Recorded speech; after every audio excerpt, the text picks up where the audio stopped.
I told him to tell you that I was the best looking speaker today, but I don't speak Turkish at all, so I couldn't tell if he said it or not. But I'm happy to be here with you guys. I know that there's free beer out in the hallway. I know that a data talk isn't normally something that people are going to jump and raise their hand to be at. So what I'm going to try to do today is I'm going to try to make this as fun and interesting as possible for you guys, and hopefully show you guys some things that might kind of drop the scales from your eyes and help you see data in advertising in a very different way than you've seen it up until now. And I'm going to start with this. For anybody who is more artsy than me, they know that this is the Sistine Chapel. There's an interesting thing that happens with data and creativity. For some reason, data people and creative people in an advertising agency, or really in any business, tend to not see eye to eye. It's hard to get them to work together sometimes.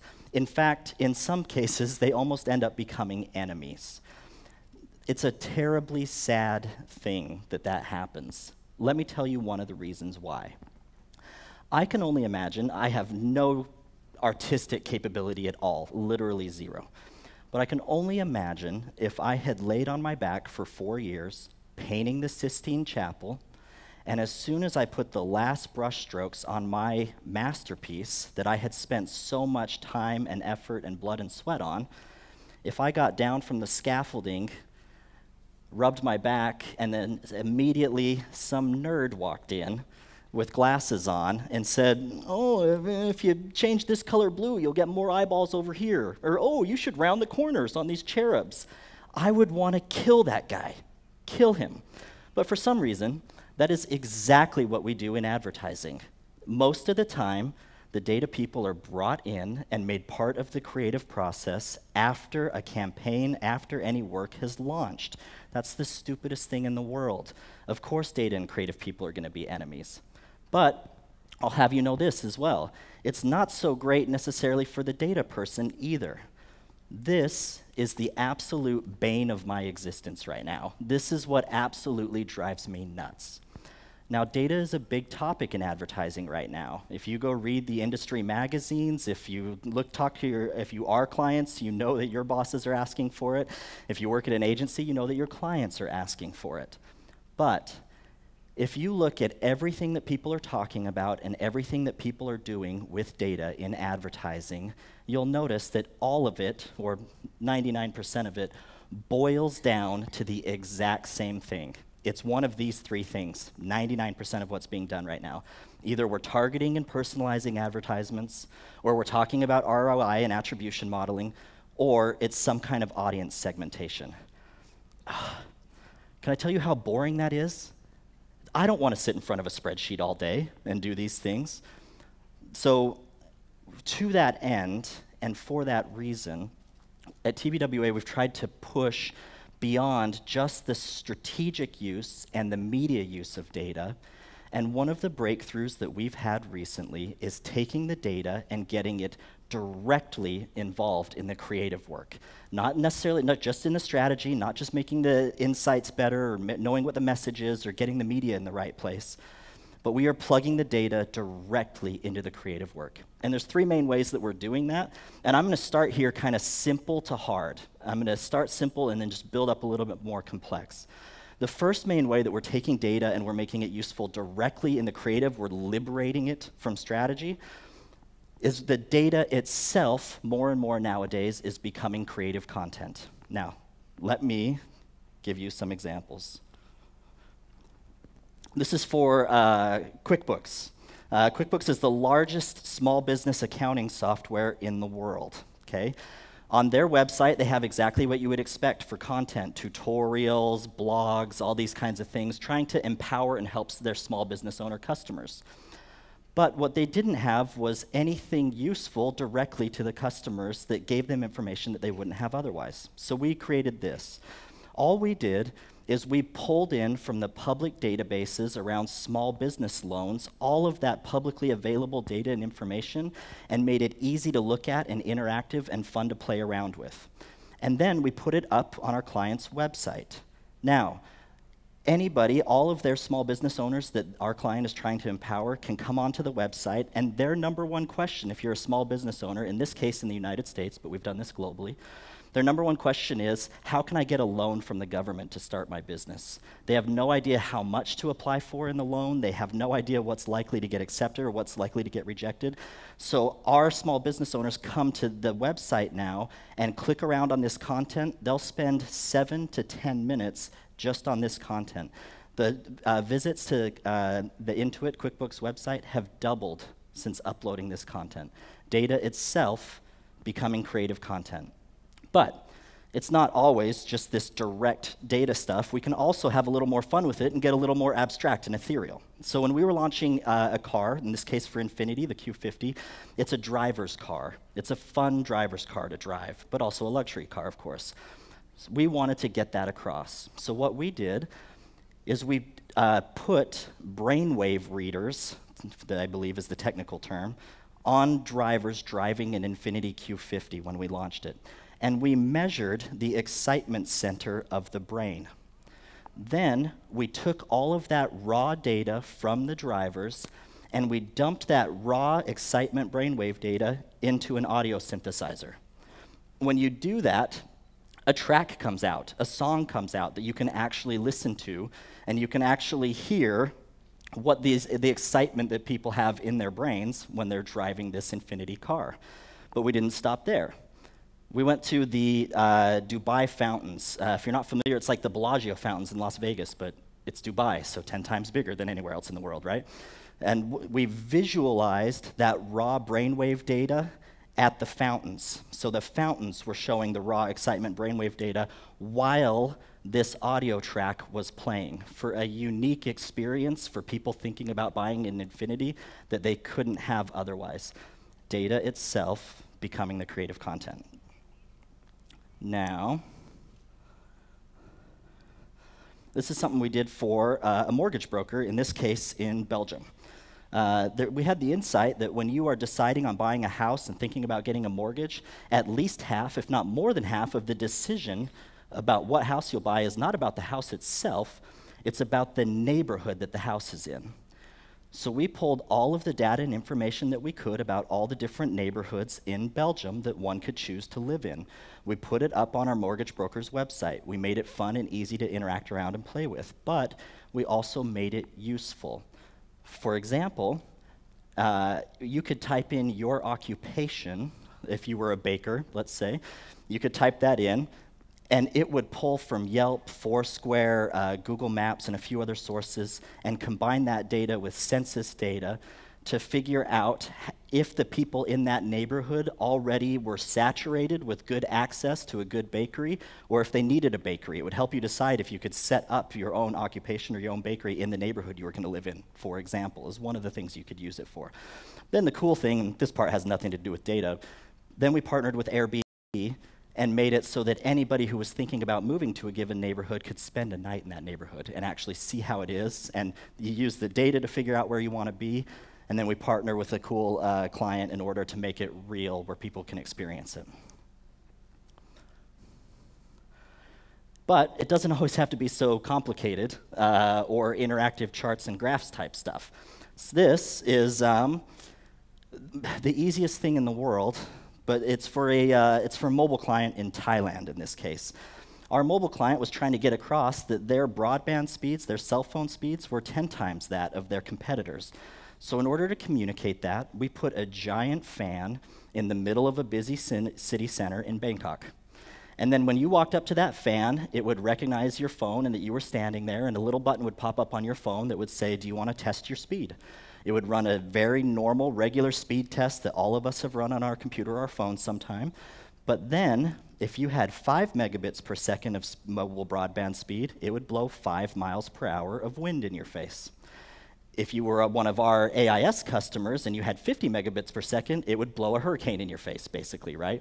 We kind of cheekily call this data feelization instead of data visualization, but you get it, right? Data itself becoming the creative content.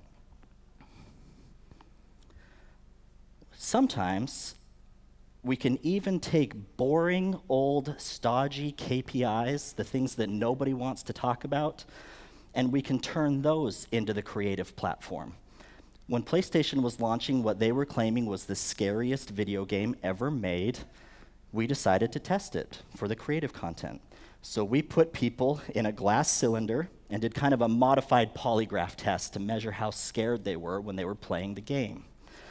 Then we took the average amount of scared that people were playing Until Dawn, this new PlayStation game, and we had the same people play other games that had been historically considered very scary games. And we indexed those games against our game, Until Dawn. So we set Until Dawn as 100 in the index, and then, hey, you could play Fear Island, and you could know by the numbers that it was only 88% as scary as Until Dawn. We turned the KPI into a creative platform, if that makes sense.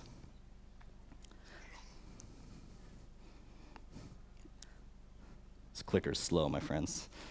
Sometimes you have to solve there are sometimes creative problems that no creative could solve on their own. Let me give you an example. In Finland, in this case, for a client that wanted to get across the dangers of global warming, we were having a hard time. Global warming can be an extremely political and polarizing topic. No matter how many copywriters we had sit there and try to write a very objective piece that we could not be blamed for leaning one way or the other, we couldn't do it. It went through creative review about 15 times, and the client kept sending it back. Finally, we got smart. And instead of trying to just do it again with a copywriter, we just took the raw global warming data and we turned it into a game that anybody could play around with. You could mess around with the data variables, you could see what happens in your virtual world and in the game, and we made it simple enough that even kids could play around with it and enjoy it. Now, that's all cool and everything, and it gets the message across, but what I'm hoping that you guys pick up from that example is nobody can blame you for spinning things one way or the other if you're taking the raw data and facts in. So sometimes it solves creative problems that couldn't be solved otherwise, but data itself becoming the creative content. Now, at the same time, besides the data itself becoming the creative content, what we're really trying to do is make what we call bionic creatives. We want to empower the creatives at TBWA to be able to do things that they wouldn't be able to do before. Again, I'm going to start simple and I'm going to kind of build up here. So, this is a super simple one. This is that creative optimization that you would expect. All this is taking all the digital advertising, in this case for an automotive client, that we had running online and figuring out if we should use a click interaction or a hover interaction. The conventional wisdom had been that if you use a click, people will click through to the website and you'll drive leads, but they won't spend as much time interacting with the brand. If you use a hover, they'll spend more time interacting with the brand, but they won't click through to the website and you'll lose them, drop them out of the funnel. So, all we did is we created ads that had a hover interaction that would automatically click through. And we sat and tested it for a while with thousands of people just running very small media buys. Media buys that we used in effect as focus groups to figure out what the right time frame was. Now that's the secret sauce. If you're figuring out exactly the right amount of time that hover should be before it clicks through is what makes this magical. And unfortunately, I'm not going to tell you that number. But what I will tell you is this. If you get that right, our media effectiveness for all digital media tripled with that one tiny little creative optimization and insight. Now, cool, but what you have to realize is this is a client who spends $300 million US a year on online media. Or in other words, this is a $600 million insight, okay? But that's the stuff you expect. Let's not talk about that stuff. Boring, okay? Anybody who works in a creative agency knows a fact, a scary fact that just sucks and we have never seen change, and we're trying to change it right now. That fact is that 9 out of 10 of the very best creative ideas that ever come up and are ever thought up in an agency never get made. You can't sell it through, people don't believe it can be done, a client doesn't believe in it, it gets into death by committee where there's too many cooks in the kitchen and everybody wants to change the idea up. 9 out of 10 of the best ideas die. They never get made. We're trying to change that. Here's one example where we've done that and it helped our creatives sell through a creative idea. A lot of you guys probably have no idea who this is. Neither does any millennial on the planet, for the most part. This is Melissa Etheridge. She was Taylor Swift before Taylor Swift was Taylor Swift, okay?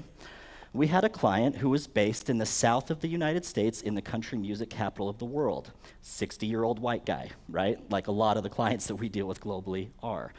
So, this client was convinced that Melissa Etheridge, an aging country singer, was the right music to use on their Super Bowl spot for a campaign for their entry-level vehicle for 16-year-old millennials.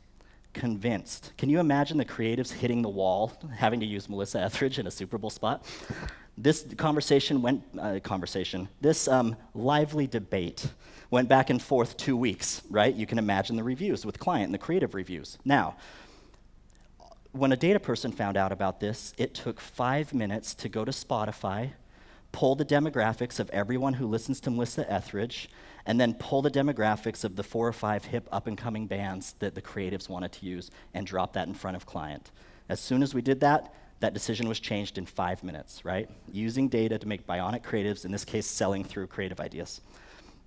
The number one question a creative will ask if they want to be a bionic creative and use data in their creative is, what content resonates with my fans? Now, there's all different ways, or my audience, there's all different kinds of ways that we can answer this, but sometimes it's really, really obvious. This is a really obvious one.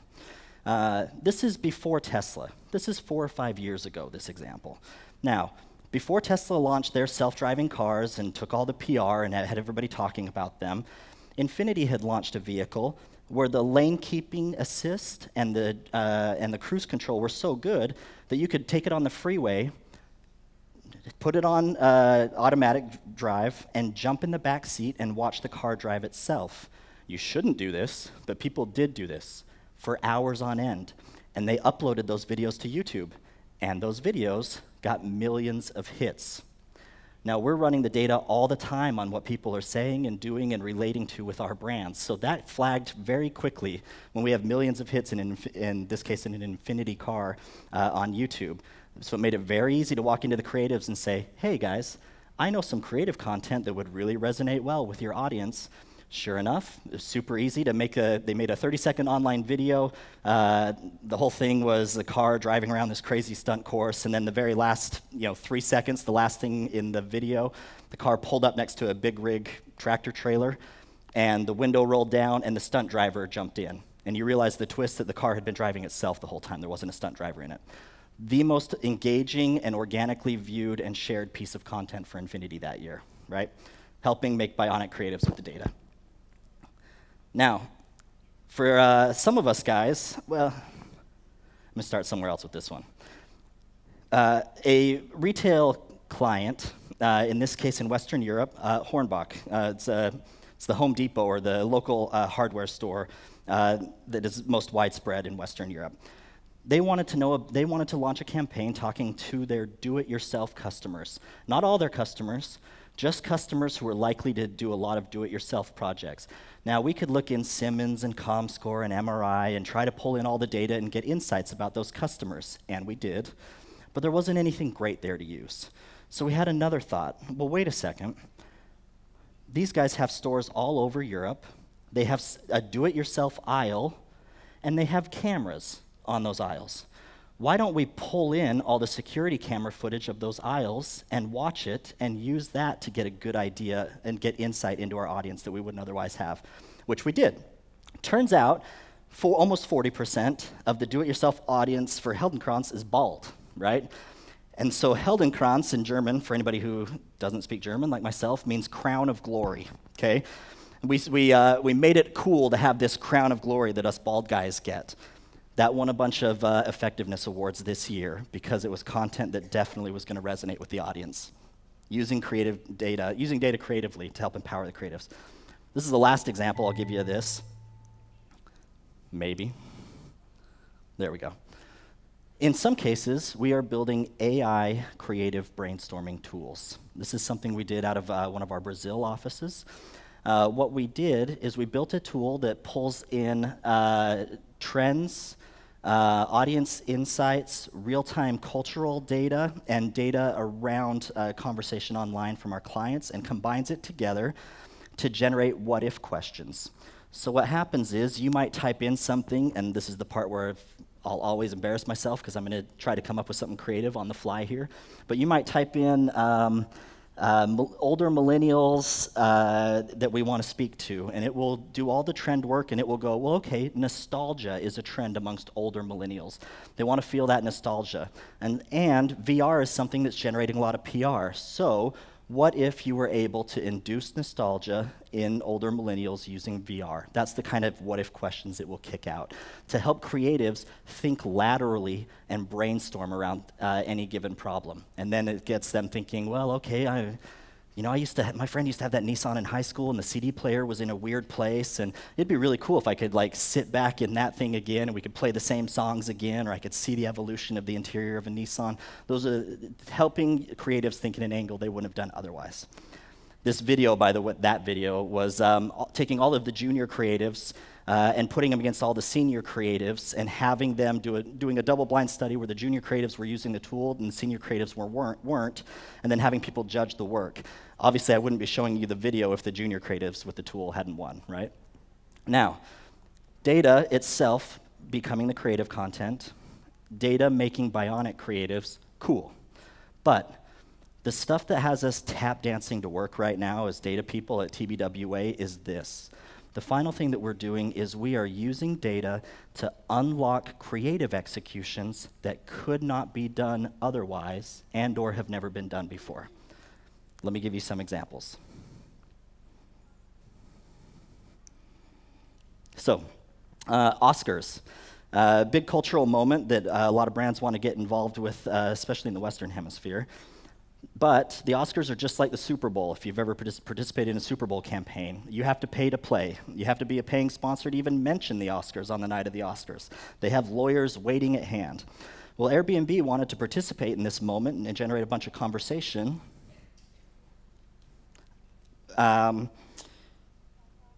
Without having to pay, like any client or any brand would want to. So what we did is we went in and we pulled the data from past Oscars and the data leading up to the Oscars in terms of social conversation, broadcast data, and those kinds of things to determine what would be the big moments in the upcoming Oscars. What would people be talking about? When would there be spikes in conversation? What were the nominees that were getting the most play? Those kinds of things. Then we did the harder part. We went into Airbnb's inventory, millions of rooms, homes, apartments, sheds around the world, and we had to take that inventory and match it against what we thought the big cultural moments would be. So, for example, we ran Google deep image analysis to find houses from Airbnb that looked like WALL-E, because we knew WALL-E would be mentioned this year, and found a house that looked like WALL-E. The Martian was going to be talked about a lot that year, so we found an Airbnb home that you could rent. There was a 3D printed home in the Arizona Red Rock Desert. It looks like it was right in the middle of Mars. Then in real time, and 1,000 other examples you guys can see behind me, and then in real time, during the night, we were engaging with celebrities and other people that were mentioning these things, identifying the biggest influencers mentioning them, and getting this content in front of them and starting them talking about it. And ended up, the media company's never happy when you do this, but the media companies that report around the Oscars had to go and tell all of their sponsors that paid to play with the Oscars that they had actually lost the conversation and the share of voice race with Airbnb, who hadn't paid at all in this case. Now, this is something we did for the post office in Netherlands, which is a client of ours. They had the insight that people are loneliest around the holidays. Lonely people are loneliest around the holidays. So we worked with their postal carriers to gather and use the postal carriers as data collectors to figure out who were the lonely people in the Netherlands that didn't have a lot of people around the holidays.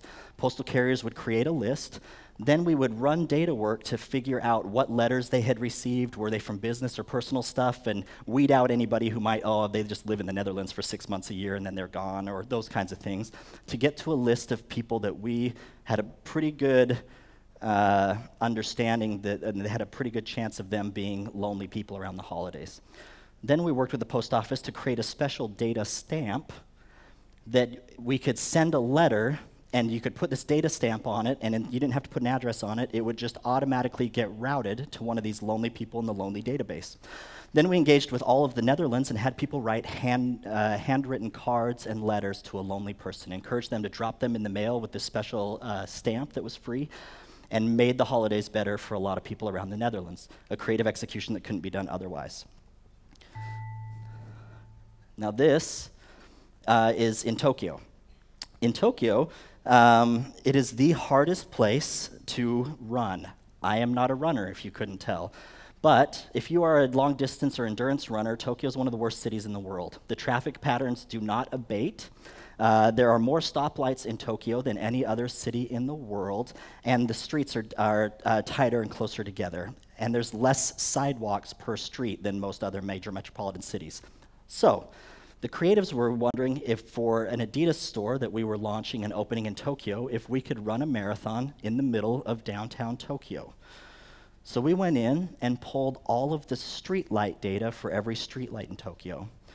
We layered that on with some data that the police were kind enough to share with us, and we used that to run an algorithm and figure out where we could run a full 26.2-mile marathon in the middle of downtown Tokyo and never hit a red light.